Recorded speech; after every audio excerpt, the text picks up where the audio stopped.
what is the difference between morphological and clinical manifestation? How does diabetic patient present? Any idea? No, ma'am. Okay, diabetes is a metabolic disease. Okay, metabolic disease means there is derangement of metabolism, and which does not only affect does not affect only single organ, it affects multiple organ. All right. So clinically, it presents with, there are 3 P's of diabetes mellitus: polydipsia, polyphagia. Polydipsia means increase in thirst. Okay, polyphagia and polyuria, increased urination. So these are clinical manifestation. And as per definition, diabetes is defined as increase in blood sugar. So once there is high blood sugar, it means that patient is labeled as diabetic. Now, what is the normal level of blood sugar? Do you know the normal level of blood sugar? Yeah, any idea of normal level of blood sugar? Okay, 60 to 110 is normal blood sugar. Less than 60 is known as hypoglycemia. Then above 110 is not hyperglycemia. From 110 to 125 or less than 126 is impaired glycemia. Okay, that patients are labeled as pre-diabetic. I'm just verbally letting you know. So if there is any confusion, you can ask me. Okay. And to say diabetes, there must be more than 126 milligram per deciliter of blood sugar. Got it? The clinical manifestation? Yes, ma'am. Okay, now we will. Okay, I will briefly discuss diabetes mellitus and I will connect with diabetes nephropathy. So first, apart from definition, the clinical everything is important in diabetes mellitus. Okay, there are some complications. We will discuss the complications, and then you have to correlate that the microvascular complications. Because of the microvascular complication, there is chances of diabetic nephropathy. So diabetic nephropathy is not a clinical feature of diabetes, it is complication of diabetes mellitus. Overall, diabetes is of 2 types, diabetes insipidus and diabetes mellitus. We are talking about diabetes mellitus, which is commonly called as diabetes. Okay, even by layman. Okay, so let's change the slide. So what is the definition? Diabetes is a metabolic disease, endocrine disease. Endocrine means the organs which produce hormones. Which hormone regulates the blood sugar? And insulin is produced by which organ? Beta cells of pancreas. Beta islet cells of pancreas. So pancreas is an organ which have both endocrine as well as exocrine function. In endocrinology, it produces insulin, isn't it? And in exocrine, it produces so many pancreatic enzymes that is essential for the digestion, right? Now, in this metabolic disorder, diabetes mellitus is an endocrine metabolic disease which develops either due to absolute deficiency of insulin, there is no insulin at all, or there is insulin insufficiency, means as much as we need, there is no much insulin.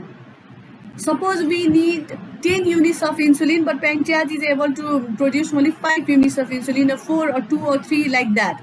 So insulin insufficiency.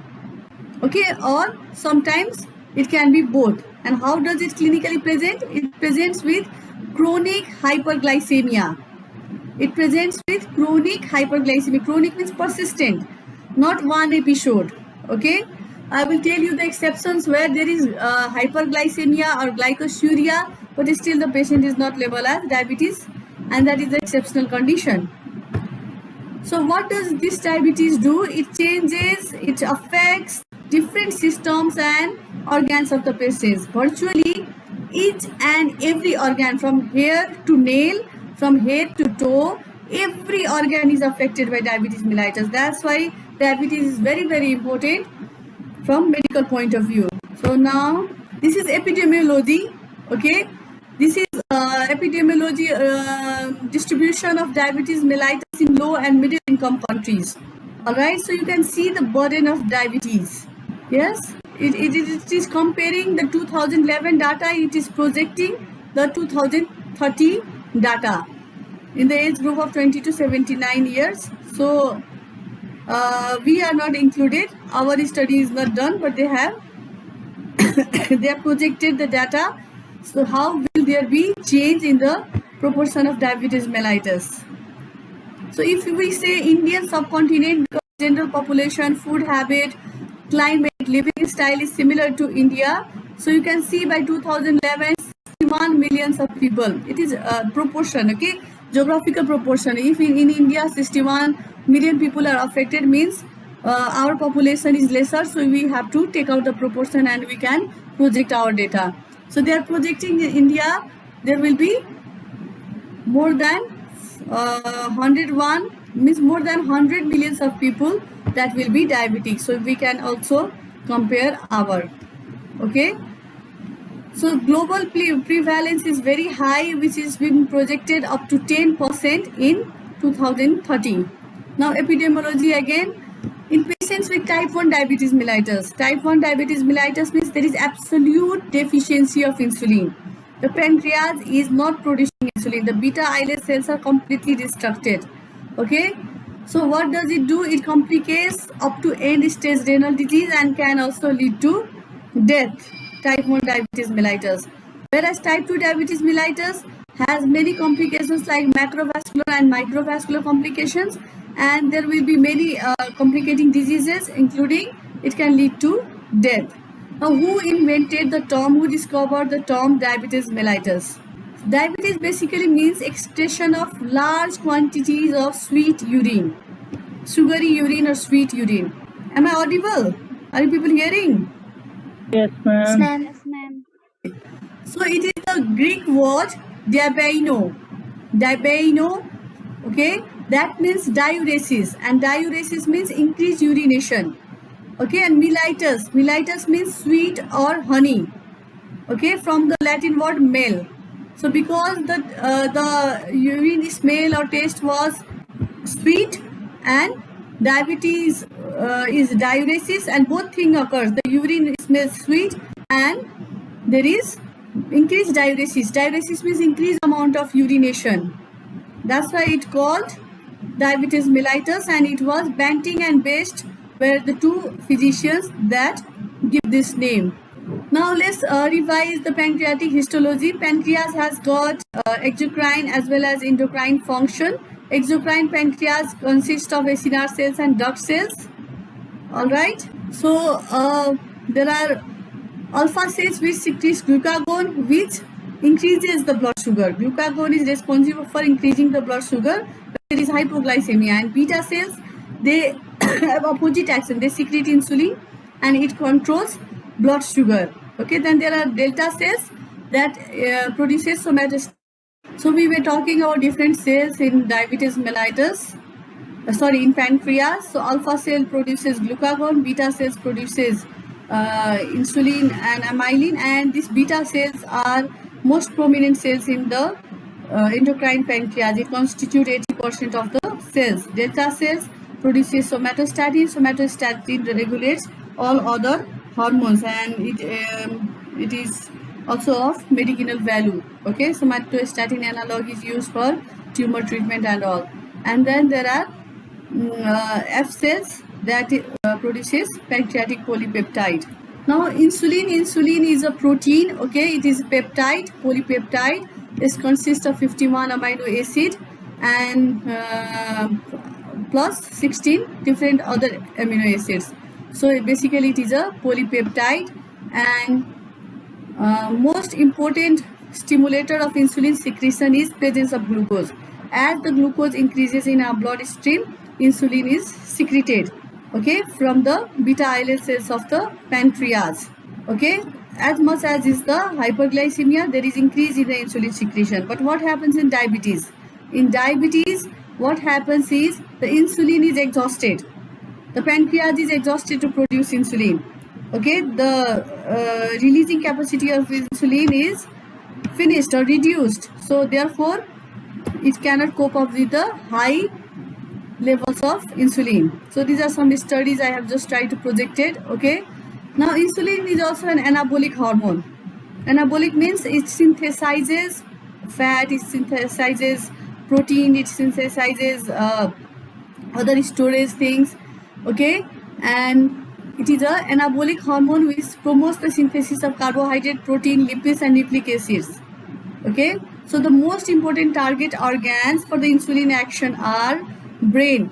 If insulin is there, it gives satiety. Okay,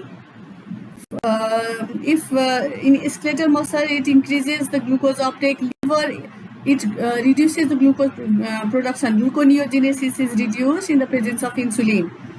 All right, it increases lipogenesis, thermogenesis.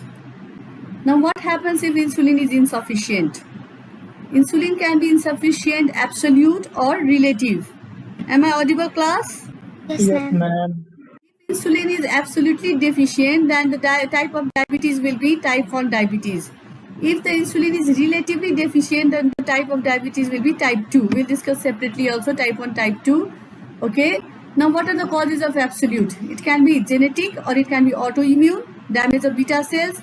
Sometimes the viral infection, the acquired one is very dangerous. The viral ones like mumps, Coxsackie viruses, this causes damage to pancreas, and there is chances of loss of beta cells and subsequently diabetes mellitus. Then some toxic agents that can influence beta cells, and the primary or secondary disease of pancreas itself, starting from the inflammation, infection, neoplasm, infarction, anything, pancreatitis, etc. Now, relative one, there can be beta cell dysfunction, or there is dysfunction in the insulin transport, or there is insensitivity of the receptor. So basically, we see in type 2 diabetes mellitus, there is relative insulin insufficiency, and mostly because the receptor, our body, where the insulin acts, like brain, muscle, fat, they are insensitive. They are not uptaking. Okay. So these are the factors, transporters and receptors, along with beta cells.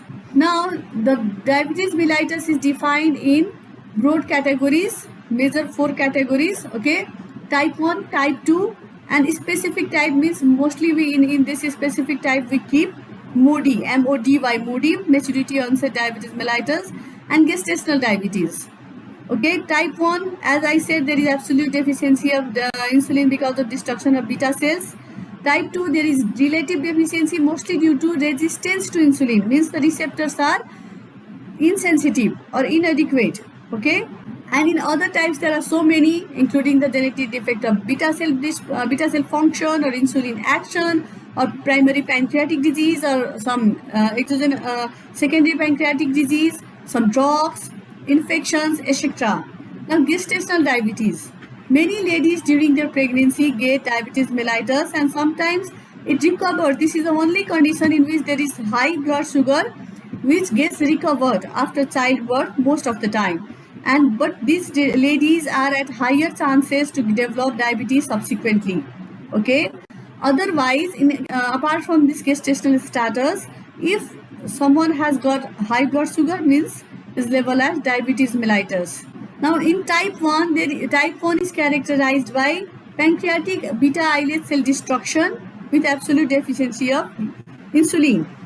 So, what will happen if there is diminished insulin? Glucose will increase because it is not metabolized by insulin. Okay, it can occur at any age, but usually in youth, and patients have dependence on daily insulin administration for survival. All right, pathogenesis. Beta cell is there. There is interaction between genes and susceptibility and resistance. There is immune dysregulation. There are some environmental factors that are acting. So there is insulitis. There is beta cell sensitivity to injury. So first patient will present with pre-diabetes and then overt diabetes. Getting me? Yes, ma'am. So overall, it is the beta cell destruction in type 1. And gradually it will go to pre-diabetic to diabetic stage. Now type 2. Type 2 is multifactorial. Not only one factor causes diabetes mellitus in type 2. There is positive family history most of the time. So anyone who has family history of diabetes should be cautious, should control the glycemia. Okay. It is most common form of diabetes and accounts for almost 90 to 95% of the diabetic population. And most investigators say that there is genetic factors, so there is familial history. Okay, and type 2 diabetes mellitus is supposed to be associated with single gene locus problem. Okay, there is either mutation or some change in single gene locus. Now, etiology, there can be multifactorial, the sedentary lifestyle, overweight, alcohol, smoking, high of a rich diet like fat and cholesterol levels. Okay, even blood sugar, blood pressure, high blood pressure. So it is multifactorial. All these lifestyle and diet and these genes means family history. What does they cause? They either they leave the normal beta cell function, so there will be compensatory hyperinsulinemia and blood sugar will be normal, or there will be abnormal beta cell function. Okay, insulin resistance is there. Insulin resistance is there, but if beta cell is functioning well, it will try to compensate despite of resistance. There will be more and more insulin because there is resistance, and it will try to control the blood sugar. However, if beta cell is also dysfunction along with insulin resistance, initially only we said most of the time there is insulin resistance. Along with that, if there is abnormal beta cell function, then the insulin will be deficient and there will be hyperglycemia and overt type 2 diabetes mellitus. So this is pathophysiologic defect of type 2 diabetes mellitus. Okay, the insulin beta cell is decreased, insulin sensitivity is decreased, and beta cell function is decreased. Relatively, there will be increased glucagon. So what will glucagon do? It will cause increased hepatic glucose output. Okay, at the same time, there is insulin resistance, so glucose uptake is decreased by muscles and adipose tissue, so there is more blood glucose left over in blood because it is not utilized by the peripheral organs because there is insulin resistance. All right, so ultimately there will be hyperglycemia. I hope you understood the pathology, pathogenesis. Either or both, increase resistance or decrease insulin from beta cell. Resistance means decreased response or decreased function, and decrease in amount of insulin will cause diabetes mellitus.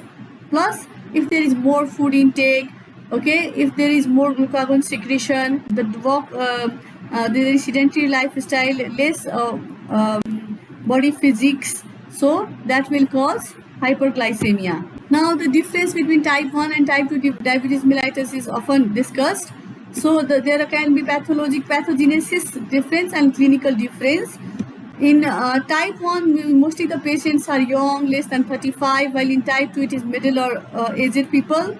The disease appears as acute in type 1. All of a sudden it appears, while type 2 gradual, and duration is stable in type 2. Once it has started, it persists, while the duration of type 1 is labile. It may persist or you may go off for some time or may reappear like this. Ketosis and ketoacidosis often develops in type 1. So it is ketosis and ketoacidosis which is life-threatening, and there is it mainly affects type 1 diabetes mellitus. Ketoacidosis is mainly complication of type 1, while it rarely occurs in type 2. Body weight is usually normal to decrease in type 1, okay, while type 2 patients are usually obese. 90% of the type 2 diabetic mellitus are obese. Now you can compare the treatment. Mostly the treatment starts with dietary management in type 2, okay, diet control, then oral hypoglycemic agents, and then insulin therapy. While in type 1 it is insulin along with diet. The disease severity is very hard up to sometimes middle or intermediate grade, while type 2 can be very mild to middle to hard. And there is genetic connection in type 1, especially the HLA system, while HLA connection is not there in type 2. Single gene locus is blamed with family history in type 2. Okay. Now what happens to insulin? There is absolute insulin deficiency in type 1, while insulin is near normal because it is insulin resistance that predominates in type 2.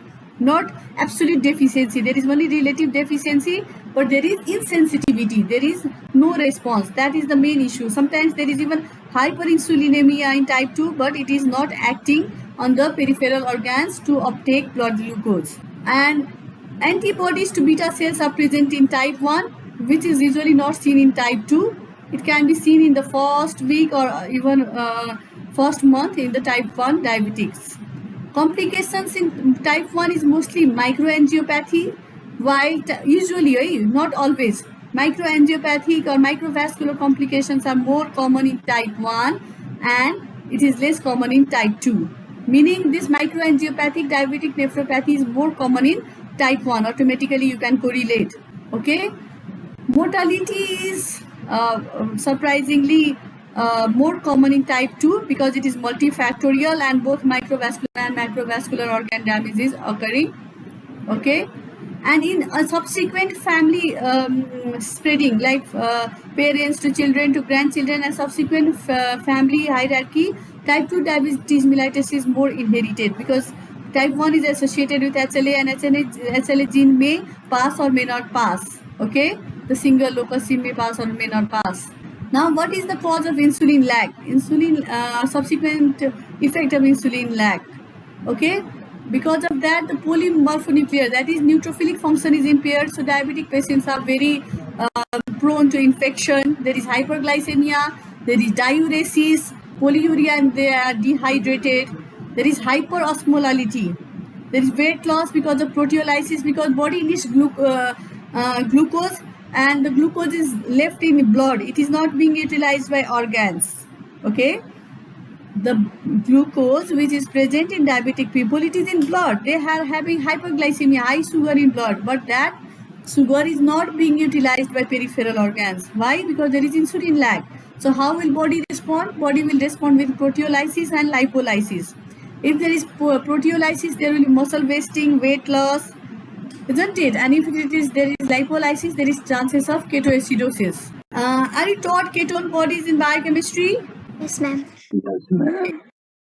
Now, stages, the diabetes passes through pre-diabetes to impaired glucose tolerance, that is pre-diabetic or latent diabetic status, and the clinically manifested diabetes mellitus. Okay, who are pre-diabetics or who, not exactly pre-diabetics, who are at the risk for being pre-diabetic?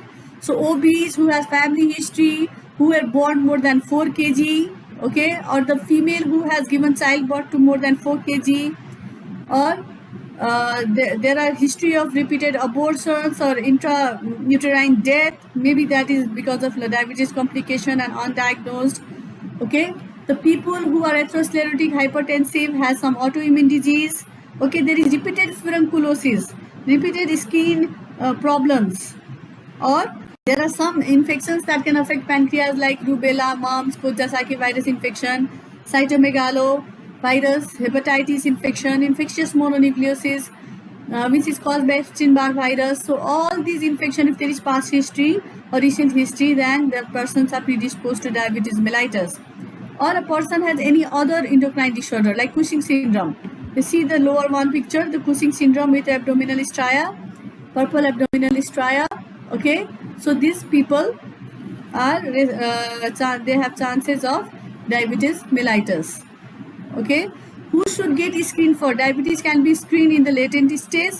A person who is more than 45 years of age and his BMI is high, along with other comorbidities like hypertension, which is more than 140/90. The high density cholesterol is lesser, or triglyceride is more. High density lipoproteins are less than 35 milligram deciliter, or blood serum triglyceride, plasma triglyceride is more than 250 milligram per deciliter. So this is frequently asked question, what is the normal value of 250, and when you say hyperlipidemia. So more than 250 is hyperlipidemia, more than 250 milligram per deciliter triglyceride is hyperlipidemia. All right. And there is clinical effect evidence of insulin resistance like visceral obesity. Okay, and some people have acanthosis nigricans, that is skin lesion that represents the diabetes mellitus. All right, then who has got a history of cardiovascular diseases, because diabetes complicates cardiovascular diseases. So people with cardiovascular diseases must be screened for diabetes mellitus. All right, and a baby of more than 4 kg or 9 pounds, or mother of that baby who is born more than who had given birth to more than 9 pounds child should be evaluated for chances of diabetes. And any first degree relative with diabetes like mother, sister, father, brother, like that. And people who have got sedentary lifestyle, physical inactivity. Okay, if testing is normal, then one should repeat in every 3 years if they have this predisposing factor or risk factors, and if it is impaired, they should control from diet and do exercise and all. And if it is over diabetes, one should start diet with the anti-diabetic treatment. Now, what are the screening tests? Oral glucose tolerance test that must be taught in biochemistry. 75 gram glucose for adult is taken, okay, which is approximately 10 to 11 teaspoons. All right, it is okay, and after 2 hours the blood glucose is estimated. First, fasting plasma glucose is estimated, then 75 gram glucose is given. If it is diabetes, the 2-hour plasma glucose will be more than 200 milligram per deciliter. First, we will take fasting. If fasting is more than 126 milligram deciliter, it is itself abnormal.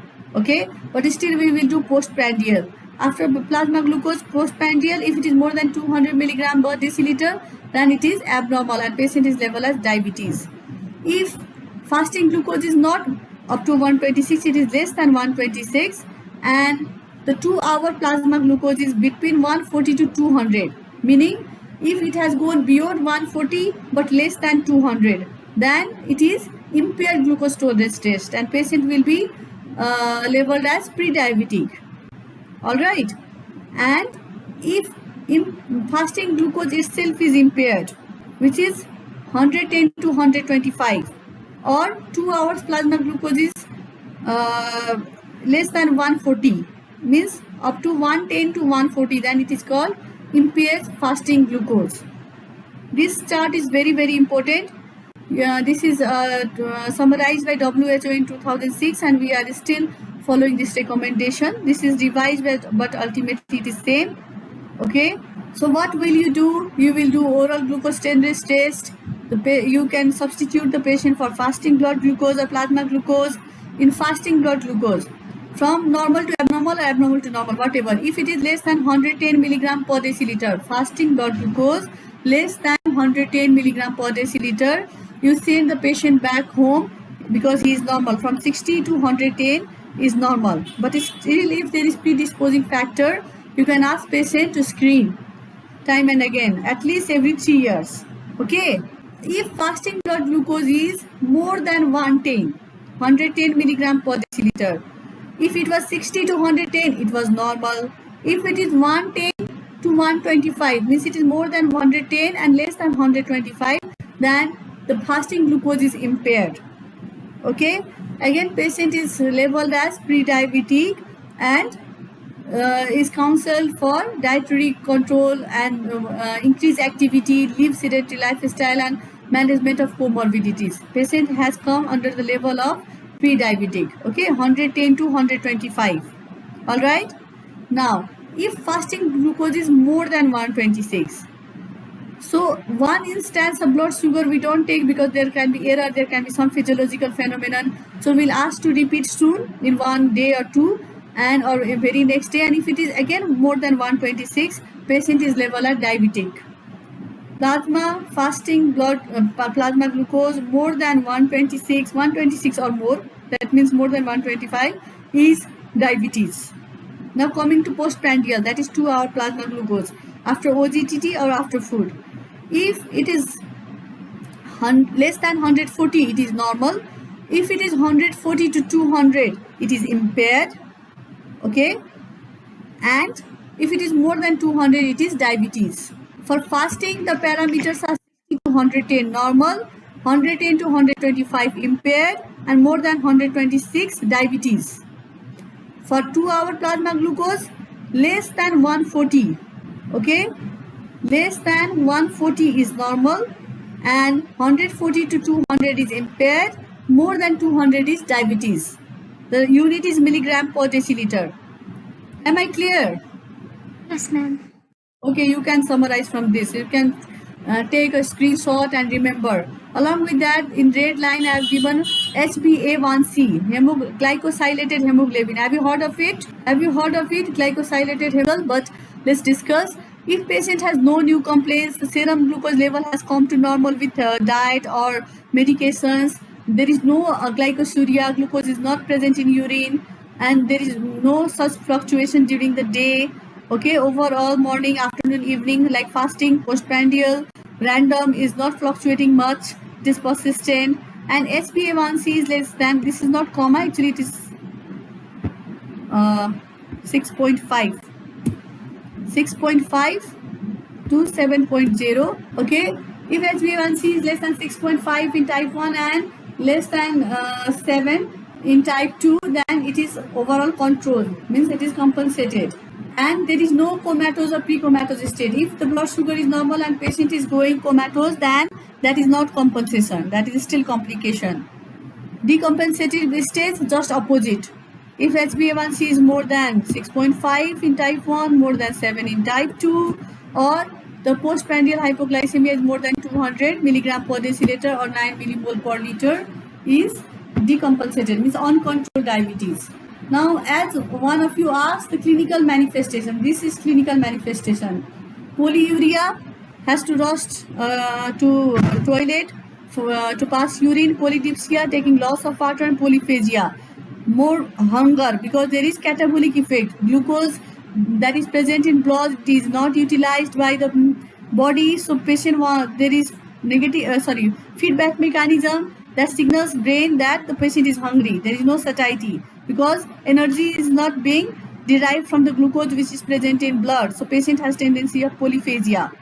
Okay, so and actually this 3P is now modified as 5Ps. There are also pruritus and paresthesia. There is tingling, burning, pricking, numbness. All these things occurs in diabetes mellitus. Feeling of pins and needles of a limb, falling asleep. Okay, this is common in diabetes mellitus. All right, what should diabetic do? They should check their weight. Increasing weight gain is a sign of more complications of diabetes, while rapid loss of weight also signifies most catabolic activity. Okay, there is fatigue, weakness, there is chances of acidosis. Now we will continue tomorrow. Okay, so just remember, we will ask the questions next class. The 3Ps are polyuria, polydipsia, polyphagia. They must be mentioned in the clinical manifestation of diabetes. There are diagnostic criteria. Okay, and there are many complications. So I will just give you an idea. Okay, microangiopathy complication, macroangiopathy complication. Okay, that is called diabetic angiopathy. That can be micro and macro, and diabetic neuropathy, which can be central, peripheral, visceral. So nephropathy and angiopathy are two major complications. Among angiopathy comes nephropathy, retinopathy, and angiopathy of lower extremities. So if you can mention the complication of diabetic like that, you will be great marks like mathematics, 10%. All right. So in microangiopathy, the kidney is involved, retina is involved, and the blood vessels of lower limbs, peripheral vascular disease of lower limbs occurs. Three major things in microangiopathy. Diabetic nephropathy is microangiopathy complication of diabetes. Okay. Now what happens in macro? In macro, what major organs like heart and brain is affected. In heart, there is chances of myocardial infarction or coronary heart disease or ischemic heart disease. In brain, there can be stroke, and again angiopathy of lower extremities. There are, because minor vessels as well as major vessels, so peripheral vascular disease comprises both micro as well as macroangiopathy complications. Now neuropathy, neuro can be central, there can be diabetic encephalopathy, it can be visceral, there will be dysfunction of inner organs, like there is a lack of control, autonomic neuropathy can occur, lack of control of bladder and all. Or peripheral neuropathies, peripheral skin and nerves, there are different issues, neuropathy, pain, numbness, tingliness, lack of sensation, as we just discussed right now, isn't it? This paresthesia, it is peripheral neuropathy. Clear up to now? What Yes, are the ma'am. that are affected by long-term degenerative activity due to diabetes mellitus and responsible for mortality and morbidity, starting from eyes, okay, kidney, heart, limbs. What happens in limbs? Can anyone say? In Gangrene, ma'am. yes, diabetic foot, the dry gangrene usually. Okay, there is need of amputation. You must have seen amputated limb in our museum also. If you have not seen, after the medical school will be open, you can see. So blood vessels, heart, kidney, nervous system, eyes are mostly damaged, and the people should be screened for all these organs. So I will just focus few of the urticaria, diabetic dermopathy. The one is known as necrobiosis lipoidica. Okay, so you need only name, not in details. Okay, there is pre-tibial lesions, necrobiosis lipoidica. Okay, and there is one dark lesion of the skin known as acanthosis nigricans. Those patients are susceptible of diabetes. Okay. Bone and joints also there is something osteoarthropathy, diabetic cheiropathy, decreasing of the joint movements, and they are chair dependent, but it is actually osteoarthritis and arthropathy. Cheiropathy is modified word, should not be commonly used, just to make you understand. Basically it is osteoarthropathy. And as I said, visceral organs are affected, so there is esophageal neuropathy, gastroparesis, there is chances of going toilet repeatedly, irregular food absorption, there is chances of nausea, vomiting, lack of satiety or early satiety, like that. Enteropathy and gastroparesis, alternating diarrhea, constipation, all these things are complication. Clear up to now? Any question? We have 1 minute time and the computer is hanged also. Yes, we will continue tomorrow. There are a few more slides of what happens in different organs, but major complication is diabetic nephropathy. Okay, major complication is diabetic nephropathy, which is microangiopathic complication in which there is increased GFR, there is albuminuria, chances of albuminuria, microalbuminuria, which goes more than 300 milligram per day. There is arterial hypertension, and patient may landed up in nephrotic syndrome and end-stage chronic renal disease or uremia. We already discussed in last class, isn't it? So we will combine the diabetic complications along with diabetic nephropathy in next class. Any questions till now?